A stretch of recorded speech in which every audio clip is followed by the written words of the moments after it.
Welcome to the Art of Leverage. I'm Tiffanie Kellog with Asentiv and very excited to be joined today by Christian Hyatt. Welcome, Christian. Hey, thanks for having me, Tiffany. So glad that you're here with us. So tell us, what is your company? Yeah, so my company is Risk3sixty. We're a cybersecurity company, and we kind of do three things. So we help organizations build security programs. We help certify them if they're trying to get certified against a different security framework. And then we help them manage those programs. So if they don't have a staff to manage a security program on their own, we'll come in and help them do that. And that's our business. So what made you decide to start that business? I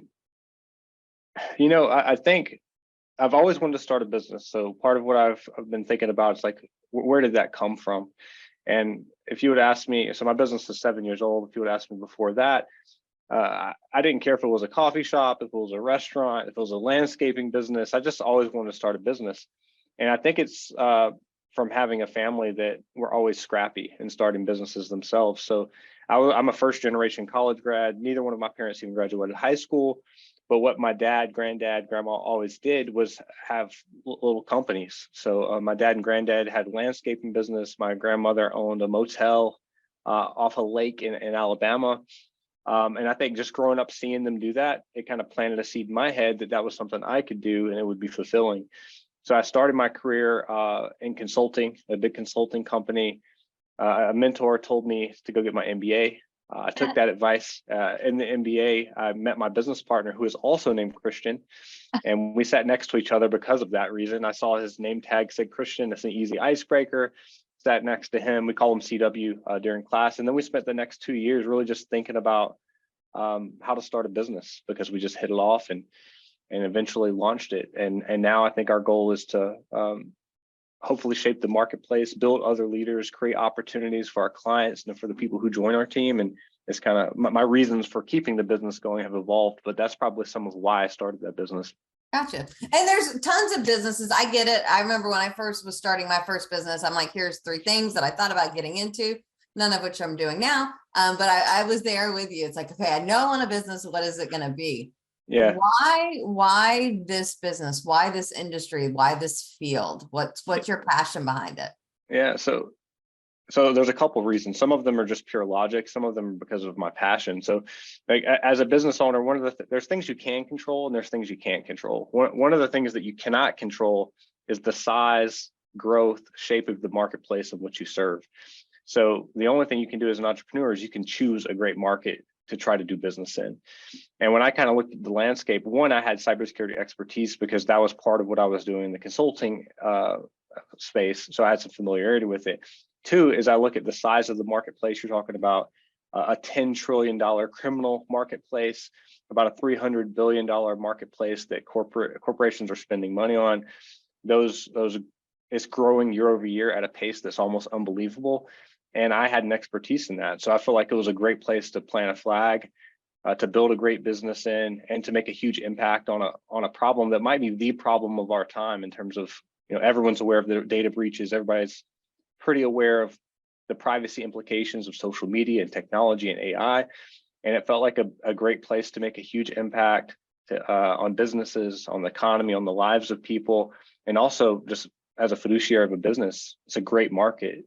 So for all those reasons, we decided that was why cybersecurity and why this marketplace. Gotcha. I know you said 7 years in the business. What have been That's some right. of the obstacles that have, given you a little bit of a issue along the way, and how did you overcome them? Because we're here talking about the art of leverage. Yeah, I mean, for me, I've never been a CEO before, so I feel like every stage of my journey has been a learning and growth experience, a lot of on-the-job training, and there's been many inflection points along the way. I think early on, the big thing was just getting started.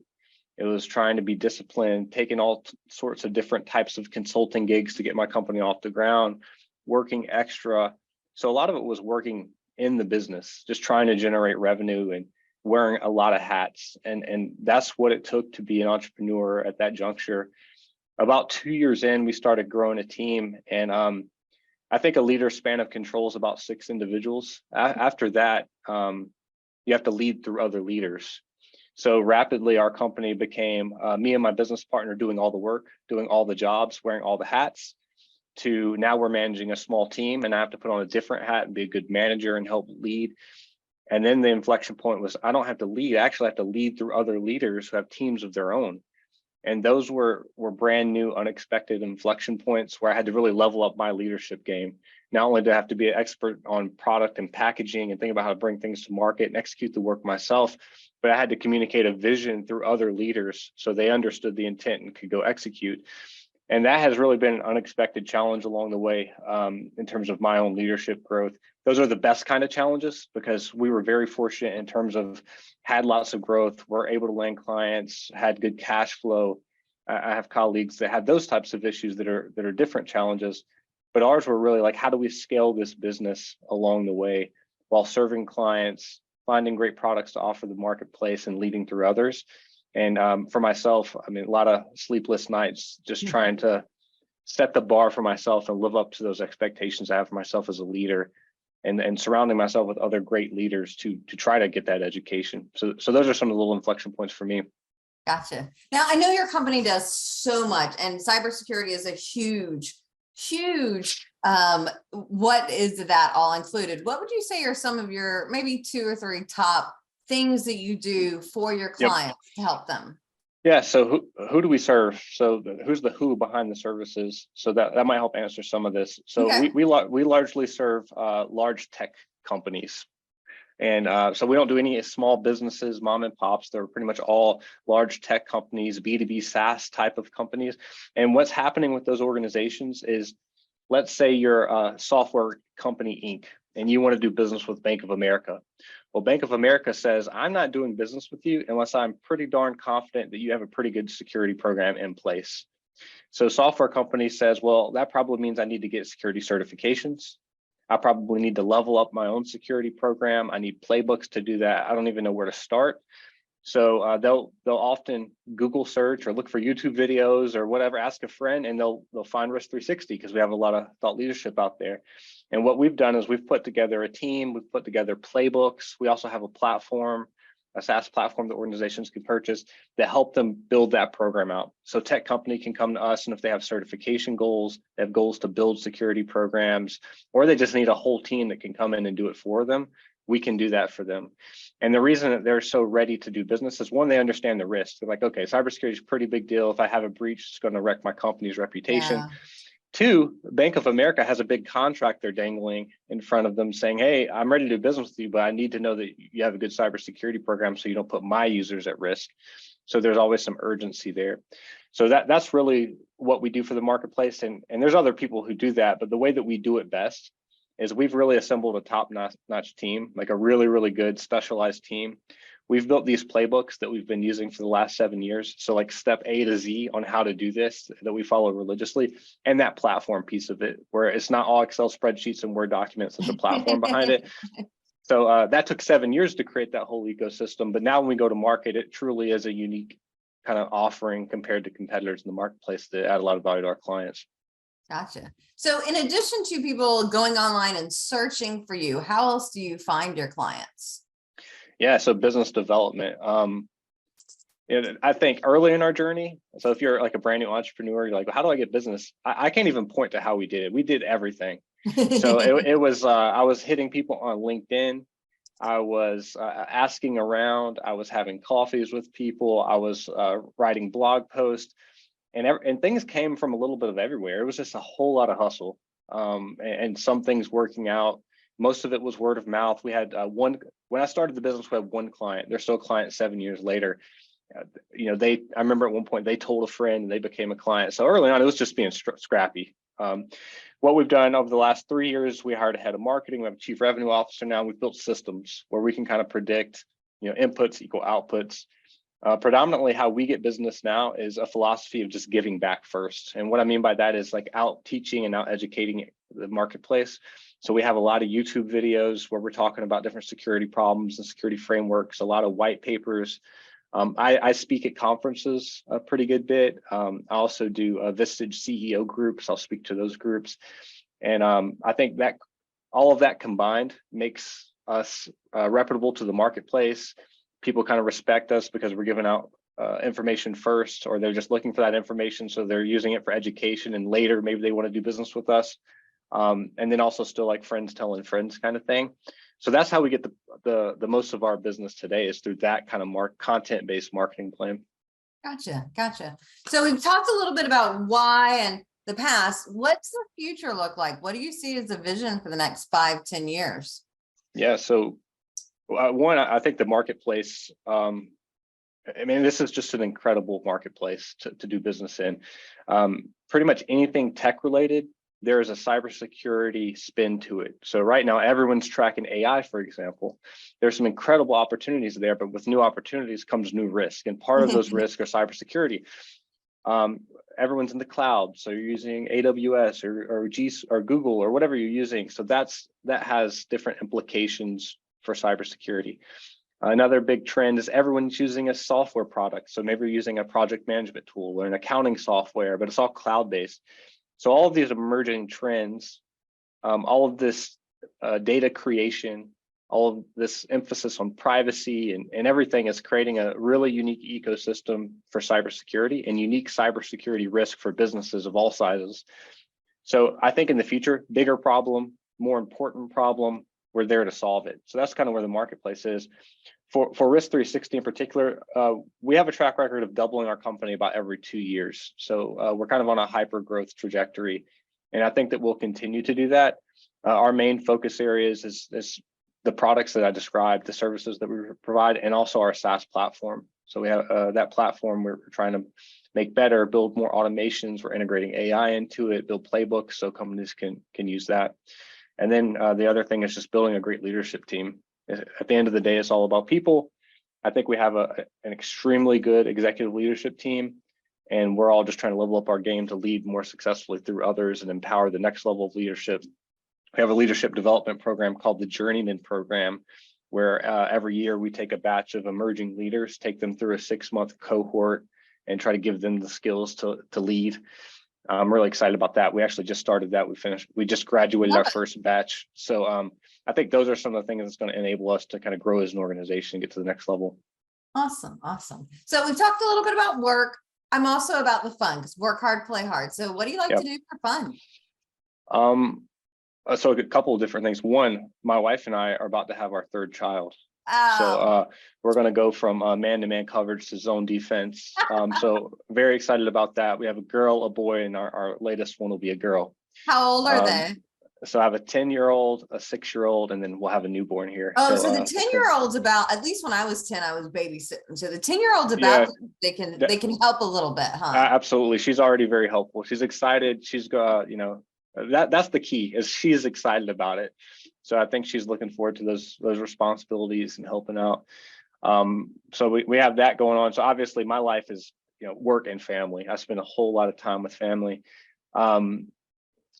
But the other thing I am doing is I've kind of taken upon myself to up my communication skills. So I used to have a pretty big fear of public speaking. I say used to. I still have a pretty big fear of public speaking. But this year I set a goal to do 24 speaking events, whether that be virtual or in person. I did my first keynote presentation this year. I'm actually going to get some coaching for public speaking, which will be the first formal coaching I've ever gotten on public speaking. And I'm also doing a stand-up comedy class. This is a 6-week course in September. And the capstone of the stand-up comedy course is you get to do your set in front of like a friendly audience. Nice. And that's kind of a bucket list item for me to give that a shot. And I've set some parameters for myself that I want it to be clean, because I want whatever skills I gain to be able to translate into like a real corporate audience. Yeah. So while my instinct is like be a little vulgar, what I'm going to do is keep it clean, try to organize a joke, figure out how to compose a joke. And that's some of the skills that they'll teach you to embed humor into your talk. And I'm excited about that. Also nervous about it because, I'm ready to crash and burn in front of a whole audience and get booed off the stage, but it's a really cool challenge. And one of the things I've learned about communication and public speaking is that it is a skill. It's a learnable, teachable craft. It's not all about instincts or natural ability. There's a lot of technique into it. And that is not surprising, but it did surprise me that there was that much technique. So spending a lot of my free time doing that kind of stuff, which is really fun. I get you. I was afraid to speak in public many years ago. I got over it. But it took quite a while and a lot of practice for sure. Yeah, ironically, I wrestled in high school and college, and I did mixed martial arts actually for a few years, and fought in a regional circuit in the Southeast. So it was always like one-on-one sports. So in a way, I was used to being in there by myself. But I think the difference between athletics and public speaking is in the athletic side, instinct. Like you can shut that part of your brain off, let the instincts take over, and forget anyone was watching. Whereas public speaking, you're hyper aware of the interactions between you and the audience, and it's just a very different experience. But I love those nerves. Like something about the nerves energizes me rather than turns me off on it. So it's just really fun. It's a brand new skill to try to become good at.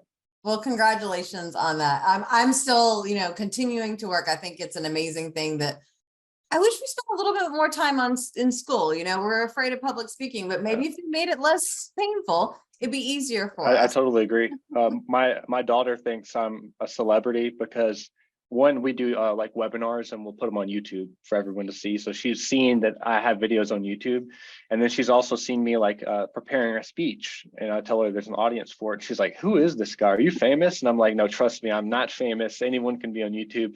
But she's aware of it. Like she's like, "Okay, there's a thing, people do speaking," and so she's asked me about if I would help her do a speech. Nice. Which is kind of cool. So I like help her do a short one, and she'll maybe do it in front of the family. And then it kind of hit me. I was like, man, those are key skills. Like that's the secret sauce for a kid. If you can help them learn communication and writing and business. And so maybe there's a little bit extra inspiration for me just trying to lead by example for her, because she's enjoying that. Very cool. Have you heard of Yoodli? I have not. Okay. So Yoodli, Yoodli, is an online AI that acts almost like Toastmasters. And so you can go practice your presentation or upload a video, and it'll give you word count, ahs, repetitions. How is your eye contact? Were you centered? What were your key points in your conversation? And right now it's a free AI that I'm having a lot of fun with it because it almost acts a little bit as Toastmasters. So I speak too fast. That's one of my things. So I've got my little turtle here to remind me to slow down.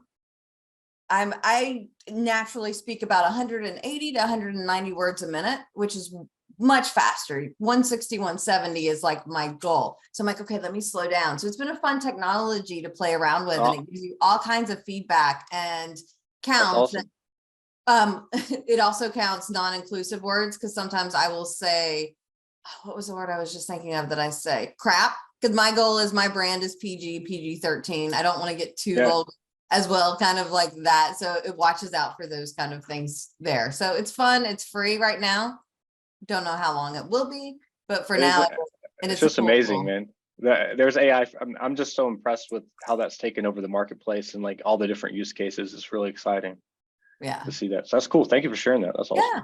So last two things for you before we wrap up. First, where can we find you? How can people reach out and connect with you?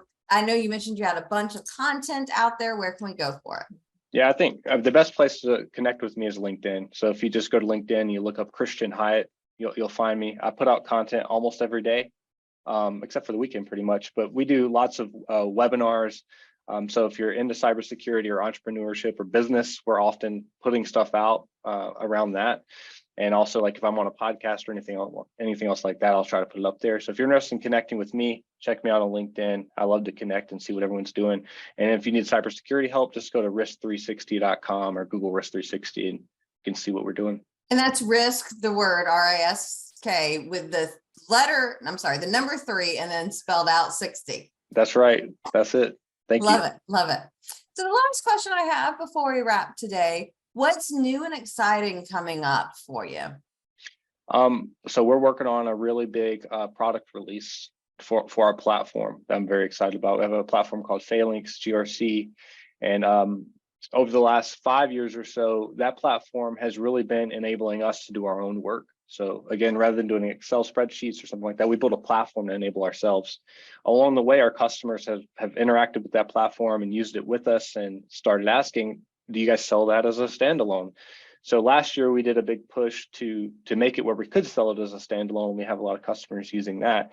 And this year we're really looking to take it to version 2.0, where it has all the features, feel and design, usability that someone could use it without any of our consulting services. And we'll be releasing that here in December. So it's kind of all hands on deck, building out the thought, the platform intelligence, the processes, because it's not all about the tech stack. You have to have all the intelligence built into it, like the how-to. So everyone's been working really, really hard on that. So come December or January timeframe, we'll be doing a really big release on that. So very, very excited about that. Very exciting. Well, good luck with that. And I want to say thank you so very much for your time today. It has been amazing getting to talk with you as we've learned all about Risk3sixty. Thanks, Tiffanie. It's been great. All right. And for those of you watching, thanks for being here for another episode of The Art of Leverage. We will be back again in a few days with our next episode. Happy networking, y'all.